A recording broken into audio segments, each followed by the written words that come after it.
have you dining with us. May I have the pleasure of starting with your name, please. Good evening, I am Jobert Pacquiao. We have a reservation for 7 p.m. under the name of Sarah Gomez. Thank you, Mr. Pacquiao.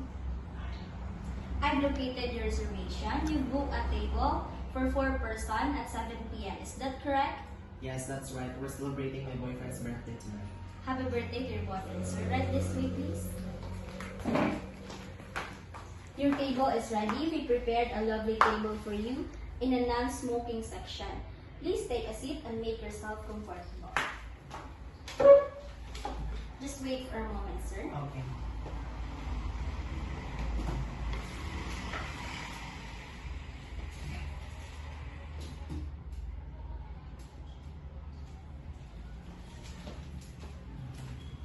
Here are your menus and I'll be happy to answer any questions you may have. We also have a selection of specialty cocktails and wines that I can recommend.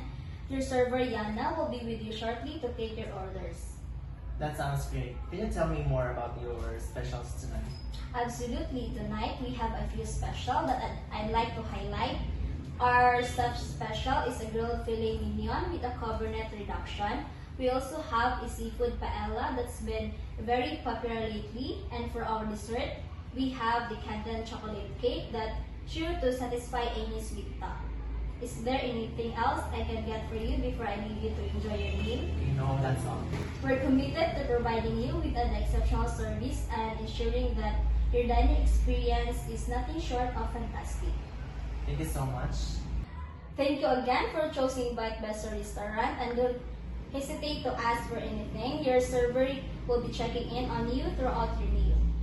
Thank you so much. We're looking forward to have a great meal. Thank you.